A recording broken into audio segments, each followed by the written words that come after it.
And I just want to thank you all again for joining us for Zoom into Archaeology. Today's presentation is called Archaeoastronomy, exploring human connections to the sky and beyond. And we've got some great examples of archaeoastronomy in the United States and here in Florida as well. So we're just going to go ahead and jump right into it. If you have not heard of the Florida Public Archaeology Network before, we're also called FPAN, that's our acronym. We're a program of the University of West Florida, and our job is to do outreach, education, and preservation. And what we do is we talk to community groups like you all across the state of Florida and really regionally and internationally these days, now that we are on Zoom. And we talk about how amazing our local history and archaeology is, and really all local history and archaeology, and why it's worth protecting and preserving our amazing cultural resources. One thing I like to go through as we get started, let's see, pull up, got some folks coming into the room here. One thing I like to get started with always is what archaeology is, and I think that's especially pertinent for this presentation.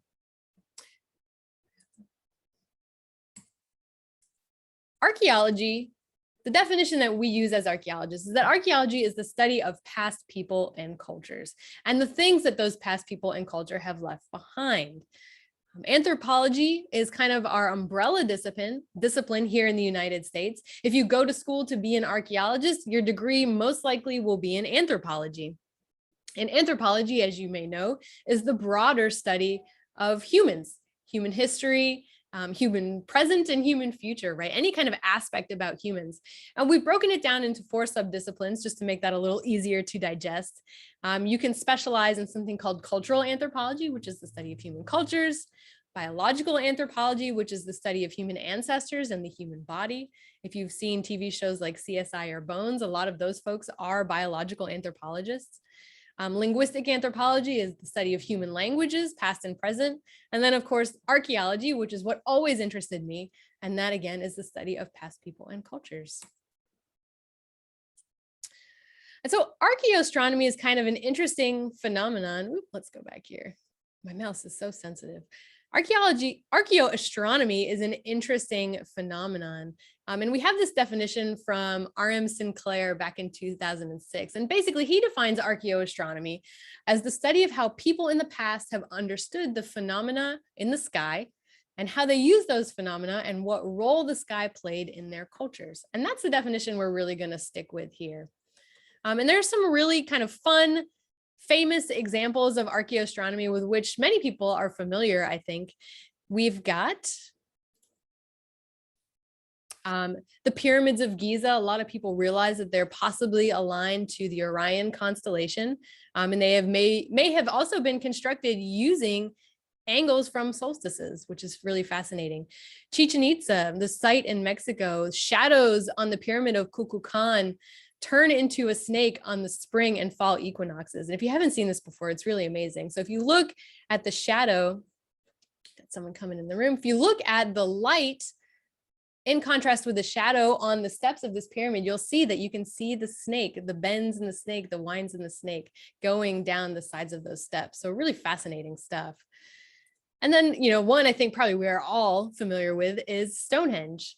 And archaeological research has been done at Stonehenge for many, many decades. And there is some evidence to suggest that the Stonehenge and the henge itself aligns with solstices and may have other possible celestial alignments as well. So the purpose of this presentation is really to familiarize you with some examples of archaeoastronomy that are a little closer to home than these particular examples. Since finding those examples close to home can be somewhat difficult, we decided to focus on some of the more outstanding examples of artifacts, features, and landscapes related to archaeoastronomy in the United States. So not just Florida, but we're looking across the United States. One important thing to remember is as we talk about the night sky, it hasn't always looked like it looks now. That's right. It's constantly changing. So here's an example, right? If you walked outside to a crystal clear night tonight, here is how our sky and the major constellations would appear, right? This is tonight, right? This is what it would look like. Now, here's a view from the exact same point, and I use Pensacola as my reference point, facing the exact same direction, but this is how the night sky would have looked at about 1000 BC. So you can see completely different. You'll notice that, the North Star or Polaris is no longer the helpful navigation aid that it is today, right? The North Star is in a completely different place, in a different direction, slightly off of north. Now, archaeoastronomy is one of those interesting fields of research that has been co-opted by conspiracy theorists and sensationalists for many years. Case in point, the History Channel's regular programming. The worst part about many of these kind of alien builder theories is that they take a lot of credit away from the actual humans who spent generations constructing amazing structures or shaping their landscapes to their worldviews, right? One pretty famous example, here's one of my favorite references, just because I love Indiana Jones, but this movie was so bad. One of the most famous examples of archaeoastronomy and how it was co-opted is a book called Chariot of the Gods, written by Eric von Daniken. And this was a fairly famous book at the time it was published. In the book, von Daniken suggests that many of humanity's greatest artistic and architectural achievements are either done by aliens or are a direct result of alien contact. And the scary thing about a lot of these theories is that they are actually used to justify racial supremacy and other colonialist worldviews. Unfortunately, if you're really interested in all of this, there is actually a theme park in Switzerland called Jungfrau Park, where you can explore themes from Chariots of the Gods further, if desired. I think it's fascinating that they built a whole theme park about this. Now, as archaeologists define them, artifacts are objects that are made or used by humans. In archaeoastronomy, if we're looking at artifacts specifically related to archaeoastronomy, artifacts tend to fall in a couple of different categories. We find calendars, representations of celestial objects or events, and aids to navigation, which relied on celestial objects to help navigate people around the world.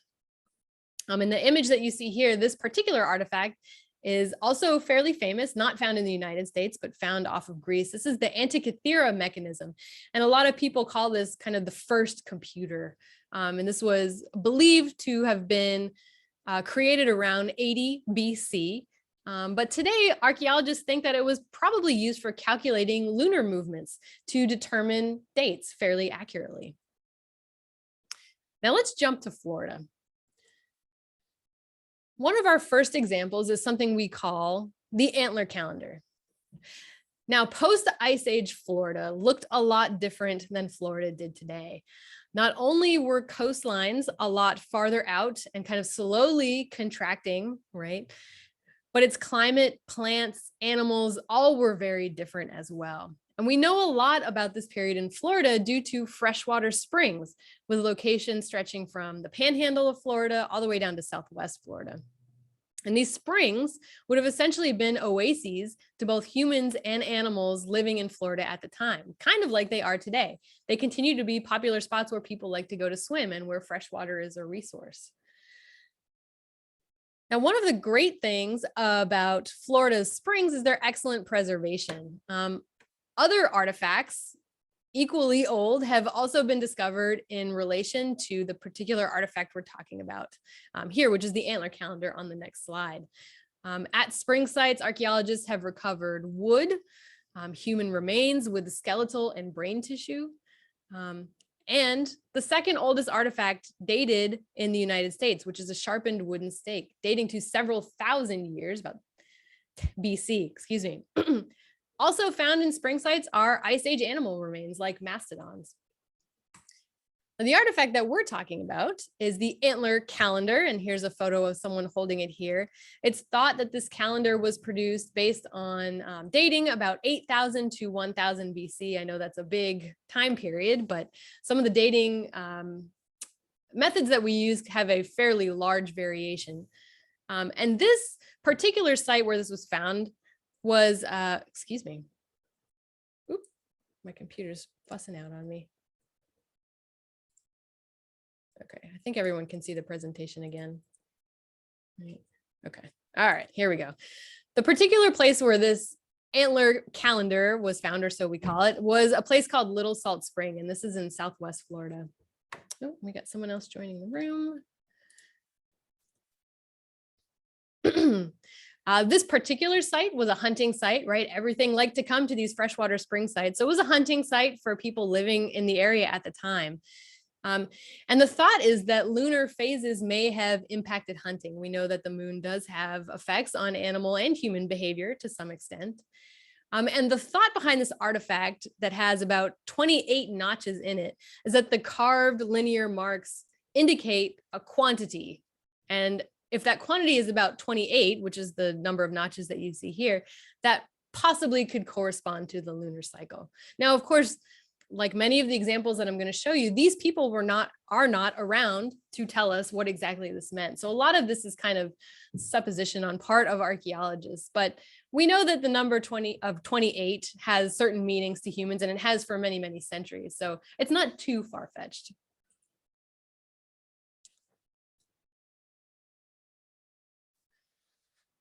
Now, another really interesting example, also from Florida, comes from a group of people that we archaeologists refer to as the Mississippian peoples. And this is really kind of a catch-all name for a group of people that were influenced by cultures in the Mississippi River Valley. So it's not what they would have called themselves. It's probably not how they identified themselves, but they did share common cultural traits.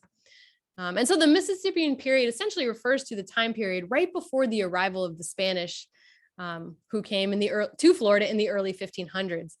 Now, during this time, indigenous American populations were thriving. They were building large networks of cultural centers throughout the Mississippi River Valley.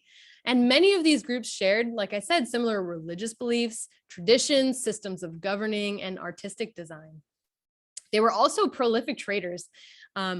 Archaeologists often find copper and stone from far to the north in the southeastern US and shells from the Gulf Coast as far north as Michigan. So we know that they were trading up and down these rivers.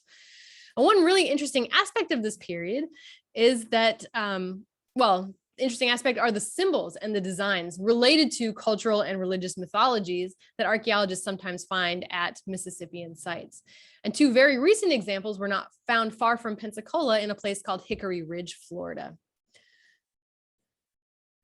Now, the designs on these ceramics relate possibly to Mississippian ideas and their mythology around death. And the idea is that they may depict the Milky Way, constellations, or the horizon. Let's go back. Oh my goodness.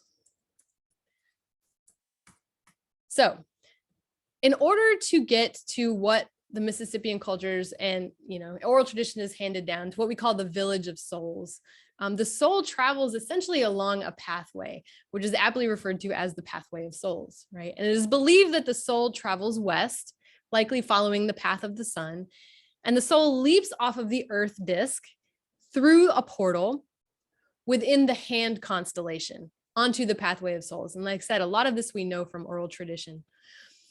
Now, if we think about that story and we look at the night sky, we do in fact see a very distinct split in the Milky Way that occurs at what most of us probably know as the Greek constellation of Cygnus, or the Swan. And that's what you're seeing here. You're seeing a split in the Milky Way, going one kind of arm going this way, one arm kind of going this way. What's interesting, before I move on to that, we call it Cygnus, right? What's interesting is that the Seminole, probably, people who are descended from these people that were living in this area at the time, the Seminole also identified this constellation as a bird. And in their version of the Pathway of Souls ideology, souls confront an eagle at this place in the Milky Way and have to decide which path to take. So the details vary slightly from group to group, but one way in this path is always shorter, and it always leads away from the general path and abruptly ends. The other path is much longer, but remains on course.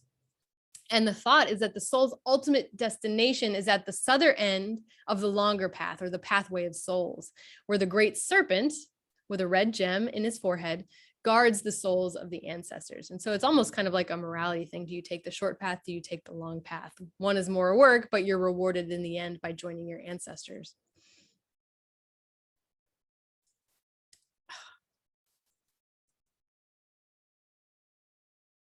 Now, a surprisingly explicit example of the pathway of souls narrative can be found in the archaeological record on a plate from Northwest Florida, from a Mississippian site at Jolly Bay.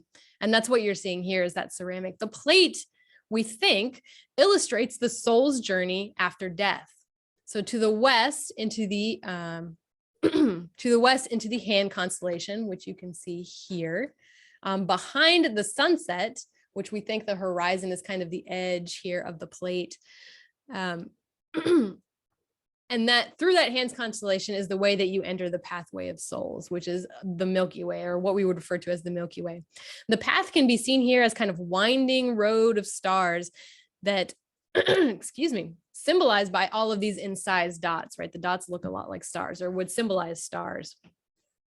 The path dips below the horizon line, which it does, and eventually splits into two forks, one wider that ends fairly abruptly, and then one that's smaller, the smaller, longer path that continues on toward the center of the plate, right? And that presumably is where one would join one's ancestors. Again, we don't know this. This was not written down in a text for us to read, but it's one interpretation of the designs that we see here. And I think a fairly intriguing one, given the oral histories that we do have. We also see it on ceramics, see this kind of ideology reflected on ceramics from the Mississippian period in the Northwest Florida area. And again, we talked about birds as having an important symbolism. And this was something shared throughout a lot of the Mississippian culture. And that's something that you see here on this vessel. It's a little difficult to see, but if we look at the vessel, the drawn image, which was produced by the University of West Florida here in Pensacola, we can see kind of a central eagle figure. Very frustrating. Central eagle figure, possibly allusions to the sky and the horizon. Again, we don't know for sure, but we know this was an important symbol and is likely associated with this kind of narrative. Now we're going to jump. We started really early in paleo history. We're going to kind of move our way forward through time. And the next archaeological site and artifact that I want to talk about comes from the Mardi Gras shipwreck, which is much, much later. This is an 1800s shipwreck in the Gulf of Mexico off of the coast of Louisiana, but it's a deep water wreck. It's in about 4,000 feet of water.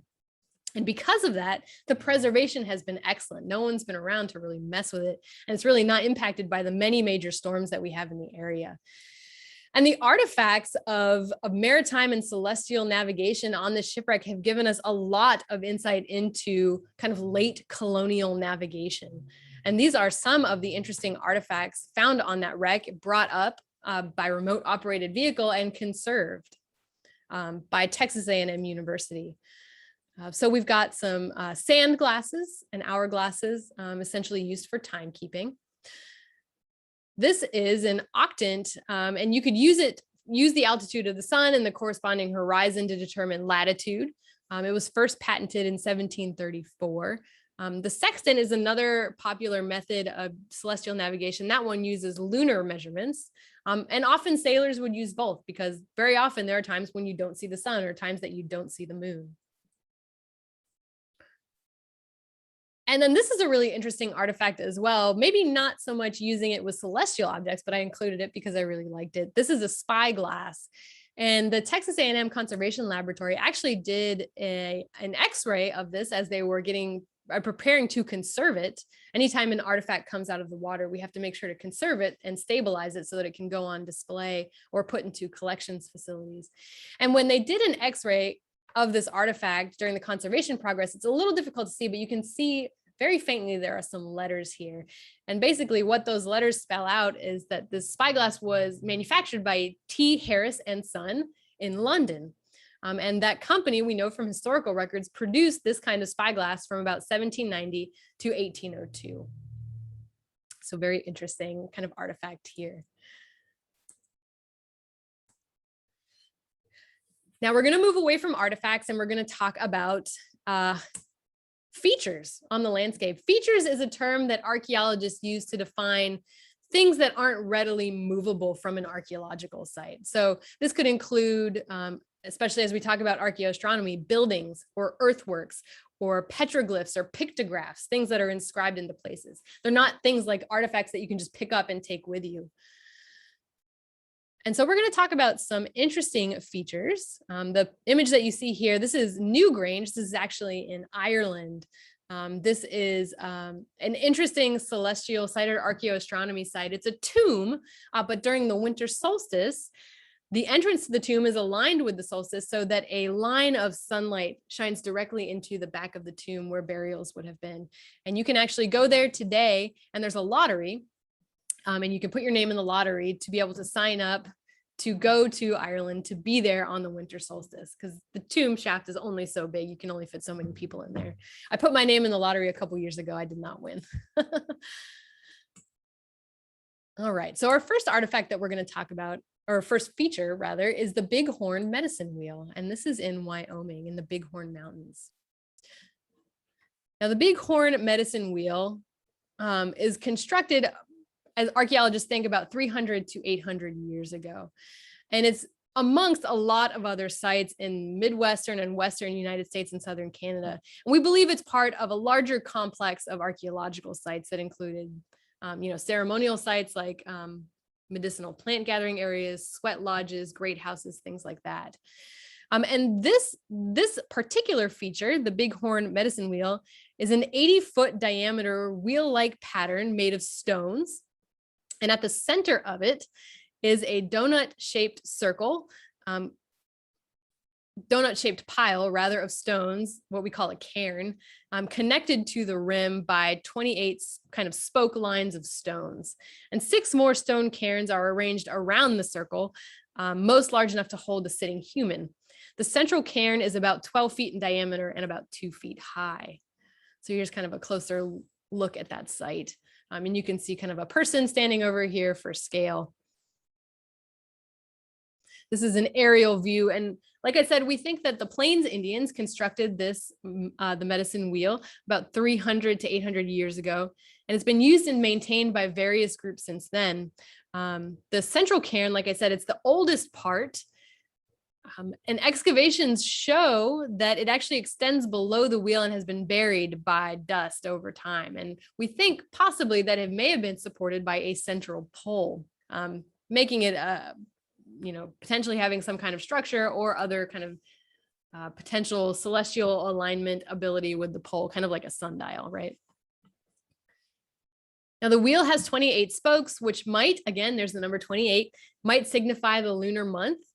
In Bighorn's case, the 28 spokes might also refer to the dawn rising of the star Rigel, 28 days past the solstice. So another kind of significance of the number 28. And the star Sirius, another 28 days after that. And research has shown that these star alignments are most accurate for the period around 1200 AD, which again would fall right into that kind of 300 to 800 year ago time period. So the potential solstice alignment at Bighorn medicine wheel remain fairly accurate today. So again, these are the summer and winter solstices. So the next kind of feature that we're going to look at is a really amazing place called Chaco Canyon. And these in particular are glyphs at Chaco Canyon. Chaco Canyon, for those of you who haven't visited there, make an effort to get there someday because it is truly incredible. For those of you that have been there, you know it's a cultural center for the Pueblo people, and it was inhabited between about 850 to 1250. And it was abandoned kind of over time, fairly quickly, I guess, over a series of a few years, possibly due to drought or other kind of cultural impacts going on. It was a ceremonial center, had monumental architecture. The place is just incredible, built of stones from the nearby area. And really, it's cultural complexity on full display. Some of the largest structures at Chaco Canyon are what we call great houses. And archaeologists think that these great houses were some kind of public function building. possibly for ceremonial or commercial purposes. The great houses at Chaco Canyon are connected by roads to more than 150 great houses throughout the region and are possibly aligned to solar, lunar, and cardinal directions. What we are most interested in at Chaco Canyon, however, are the smaller features. And this is one of the coolest ones. This is archaeologists believe, based on the time period and the appearance of supernova and Halley's Comet in the sky, that these are pictographs. So pictographs are something that are painted on the stone, that they depict a supernova and Halley's Comet at the same time. So the supernova possibly depicted here, Halley's Comet possibly depicted on the floor. And archaeologists have actually done an amazing job of kind of translating these into paper so you can see them a little bit better. There you go. So Halley's Comet, kind of a very distinct looking thing, kind of how we would draw a comet today, right? Again, these people aren't around to tell us whether or not this is a correct interpretation, but this is kind of the best that we can come up with based on what we know about the culture and about the time period. Another really interesting feature is this petroglyph, which is something that's carved into the stone. And this possibly depicts an eclipse. And what's kind of interesting about it is we look at an engraving, a later engraving from the Spanish, showing an eclipse as well. And so, you know, while we don't know that these two things are the same, or that they, you know, that this is indeed an eclipse, you can see the stylistic similarities. If you were looking up in the night sky, or not in the night sky, but in the eclipse, and you saw this, you could, I mean, it's not a stretch to imagine that this is also an eclipse, I think. But again, we don't know for sure, but it's interesting to think about that. And we know that these people were highly sophisticated culturally, scientifically, and that they indeed were looking at the night sky in their day-to-day lives. So why wouldn't they depict it if they saw something incredible?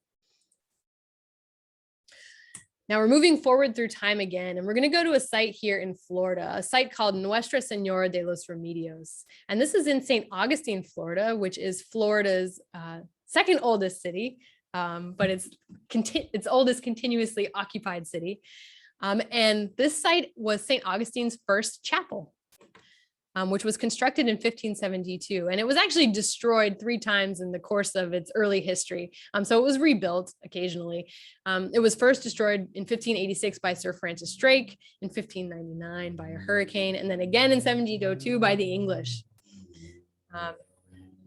So just like we saw with the Mardi Gras shipwreck, archaeoastronomy can include more recent human events. And most people realize that St. Augustine, if you haven't been there, again, you should go visit. It's a fantastic old city with a lot of tourism and, you know, amazing places to see. So for archaeoastronomy, though, the interesting part about this church's history is not the structure itself, but what lies beneath the structure. And so the original church, again, it's long gone. It was first destroyed by Drake during his raid, which is pictured in this engraving here, this painting here, during his raid in St. Augustine. But this map does show the location of the church, as well, you know, as Drake and his men kind of ransacking the city. They were privateers. They were essentially crown-sanctioned pirates. And even though the church was destroyed, we do have a good idea of what Los Remedios would have looked like based on historical records. And so this is kind of what we see, a wooden structure with kind of thatch roofing, bells outside. And like most of the city of St. Augustine, Florida, the current buildings standing were constructed later in time and cover the remains of what the first colonists built. A building called Fiesta Mall in downtown that includes a wine shop targeted towards tourists in St. Augustine exists on this site today.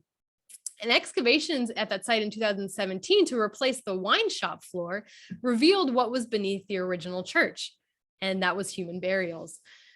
Mission churches across Florida buried everyone, Spanish, the local indigenous populations, enslaved peoples, under the floor, since it was considered consecrated ground. And many of these people, you know, if they were being buried under the floor, had converted to Christianity on some level. Their bodies were wrapped in shrouds, their arms crossed over their chests, and they were always oriented to the east, or generally oriented to the east. And the east orientation of Christian burials is associated with the belief that Jesus will return from the east when he does return. And this is also possibly a holdover of pagan burial rituals, actually, where bodies were oriented to the east to await the rising sun. So a really interesting example of a feature in St. Augustine, Florida. So let's transition to our last couple of examples. And these are physical landscapes, right? And so, for archaeoastronomy, we're talking about landscapes that are aligned with, celestial objects that have some sort of correlation with astronomy. And some of the, we talked about the pyramids of Giza as being a really outstanding example of this, and one that most people are familiar with. So we're talking about large complexes, buildings, things like that on the landscape. The first example is Serpent Mound, which is located in Ohio. This is the largest effigy mound in the world discovered to date, and it's about 1,345 feet long. It's very close to an impact crater that dates to about 250 to 300 million years ago. So obviously predating any people that were in the area, but kind of a noticeable thing on the landscape. So prehistoric or pre-contact rather, indigenous American people living in North America are recognized kind of worldwide for what we often call the mound builder culture, which started about 5,400 years ago. And different cultural groups constructed different types and sizes of mounds that stretched from Florida to Illinois, from the Mississippi River to the Great Lakes. And they were erected one basket load at a time out of sand, shell, dirt, and clay. So they are a testament to human work ethic. Mounds served a lot of different purposes, but one really unique kind are known as effigy mounds. In the late woodland period, the time period that we're kind of talking about here, which is before the later Mississippian period that we've already talked about. So we're talking about, 1,400 to 750 years ago, kind of along the upper Mississippi River and extending east to Lake Michigan, is associated with the culture, or the group we often kind of coin as the effigy mound builders. The construction of effigy mounds was a regional thing, very much. And mounds of earth in the shapes of animals like birds, bear, deer, bison, lynx, turtles, panthers, and sometimes what we call the water spirit are some of the more common images that we see. Like earlier groups, these kind of individuals that were building effigy mounds continued to build conical mounds for burial purposes. But their burial sites lacked kind of the trade goods of earlier cultures. Now, the effigy ceremonial purposes kind of remain a mystery. Some archaeologists believe that they were built to mark celestial events or seasonal observances. Others speculate that they were constructed as territorial markers or as boundaries between groups. The animal-shaped mounds, though, remain kind of a big symbol of this kind of effigy mounds culture of people. And so the site that we're talking about is called Serpent Mound in Ohio. And what we've got here, let's zoom in on this last image. This is an aerial view of Serpent Mound. So you can kind of see kind of the winding tail of the serpent and then its head right here. Here is kind of showing you where Serpent Mound is in location to this larger meteorite crater. And the diameter of the impact crater here is about 14 kilometers or about 9 miles. And the area is really well known for mineral collectors who search for zinc materials and other minerals, including like dolomite and sphalerite. And this impact crater that the Serpent Mound lies within is kind of a rarity in the United States, as it's one of the only impact craters in the country. There are about 28 total, one of the only known ones. So they're kind of a unique geologic feature tied directly to the sky above us. Let's see. And so archaeologists have done work on the potential kind of solstice alignments at Serpent Mound. They think that the head is aligned to the setting sun on the summer solstice, and the coils are potentially aligned to winter solstice and equinox sunrises as well. The site is a place that you can visit today. It's actually a National Historic Landmark. So if you're interested in going to Ohio, this would be a place that you could go and visit. Now, the last example is closer here to Florida. This is a place called Moundville, and this is near Tuscaloosa, Alabama. And this site is also attributed to Mississippian cultures, kind of around 1000 to 1450, the time period right before the Spanish arrived in the 1500s. And so, like we mentioned before, a lot of other types of mounds were built by people in the United States at the time, indigenous American groups. And some of these included shell mounds, residential mounds, burial mounds, and temple mounds. And the mound complex in Alabama called Moundville includes many different types of mounds. Moundville was one of the largest pre-contact settlements in the entire United States. Only Cahokia, another cool site to go and visit in Illinois, is larger. Moundville was built by a maize-based, so corn-based chiefdom society engaged in extensive trade. And it had skilled artists who lived there and worked in stone, ceramics, bone, and copper. Again, a lot of that material imported from somewhere else. The thought is that about 3,000 people once lived in the Moundville area, and it sprawled about 300 acres. The site today is currently managed by the University of Alabama. So here's a ground view of the mound. It's a good example of a flat top mound. The building on the top could have had a number of different uses. And again, the reason we know there was a building there was because of archaeology. It could have served as a place for a chief, nobleman, or priest's residence. It could have been a council house. It wasn't uncommon for chiefs or head priests or other equally important people to be buried in the mounds that they once lived on. And these elite burials had a lot of grave goods, things like copper axes, copper gorgets, or kind of large pendant necklaces, stone discs, mica, copper. Again, these were goods that the common person did not have because they were traded from very far away. Lower status individuals were not typically buried with these type of exotic goods and were not in the same mounds. So here's an example of the Moundville site. Kind of from the sky, you can see all the different types of mounds out there.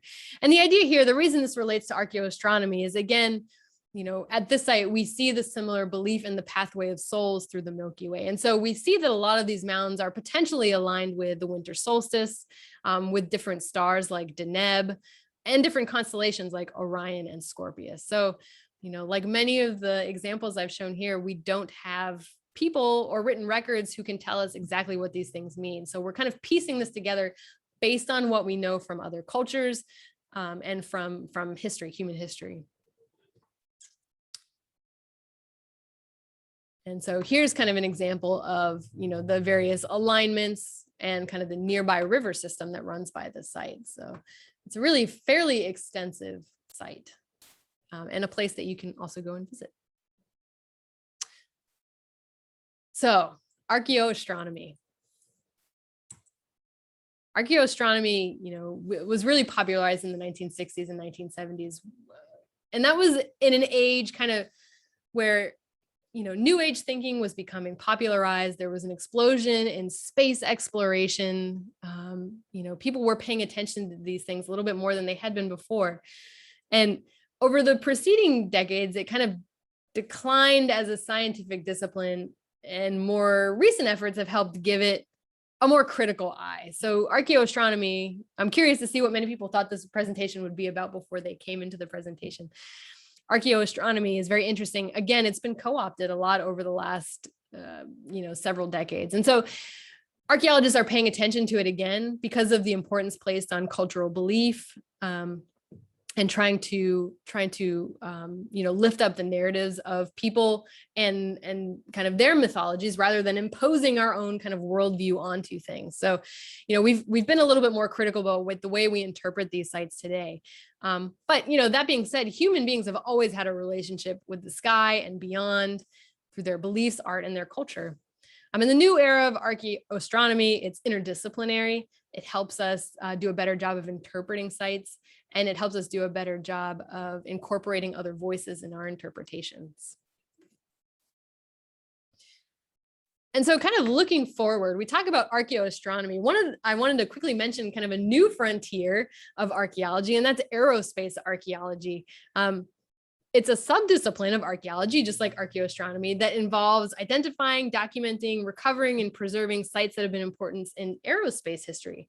Because a lot of these sites are 50 years old or older at this point. So that includes things like the development of Cold War missiles, rockets and aircraft, the space program, all of which are over 50 years at this point, or many of which are over 50 years at this point, 50 years old.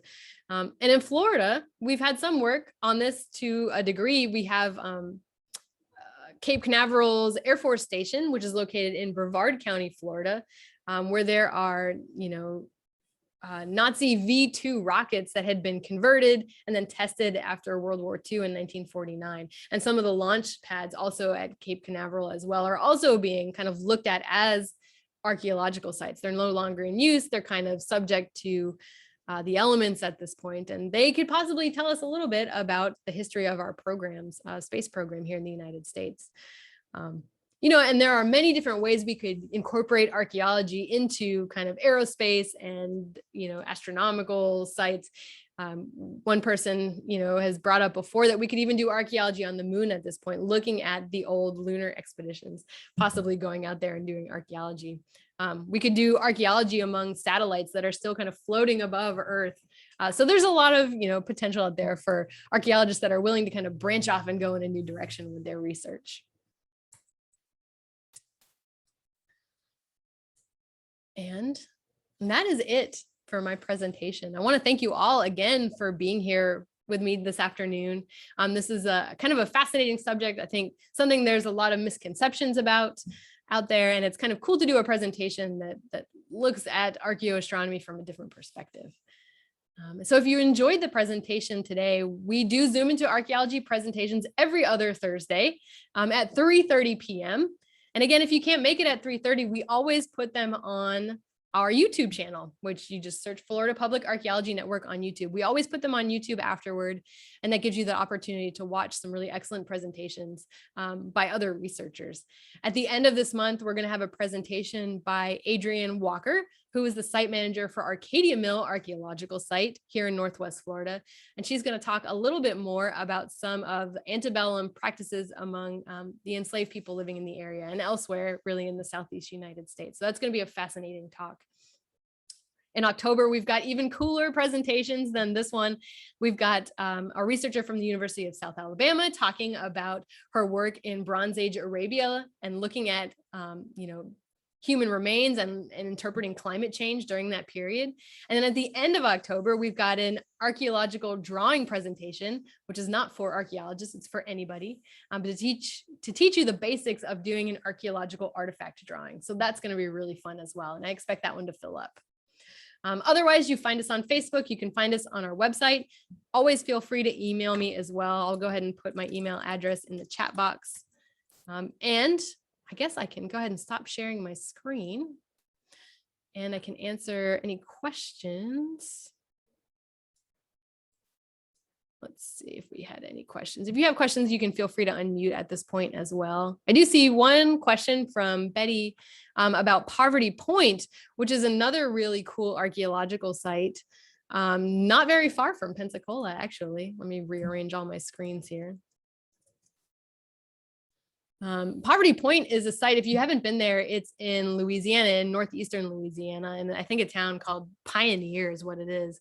It's a really cool place to go visit. It's an earthwork site essentially, and it's one of those Mississippian cultures, the Poverty Point culture. And I believe it's a World Heritage Site as well. It's pretty amazing. And it's fairly old. Sorry, I said it was Mississippian. It's not Mississippi River Valley, but it's a late archaic site, so fairly old, which is one of the reasons why it's a World Heritage Site. As far as archaeoastronomy features there, I don't know that potential has been explored by archaeologists. It's not a site that I've worked at, so I'd have to look into it a little bit more, Betty, but I'm happy to kind of look at it over the next day, see if I can find any evidence of that and and I'll shoot you an email if that's okay. I don't know off the top of my head. I know, there's large mounds, concentric circles at the site, and it's much bigger than any other site kind of contemporaneous with it in the area. So I don't know the answer to whether or not is astronomically aligned, but certainly they were looking at the night sky. Any other questions? All right. Well, if there's no more questions, yes, and Betty, I'll get back to you about Poverty Point. Thank you. If there are no more questions, I'll just thank you all again for joining me. Join us for our future Zoom into Archaeology presentations. You can find information about those on our Facebook page and on our website. Otherwise, have a great Thursday afternoon, and I hope that we see you next time. Thank you all.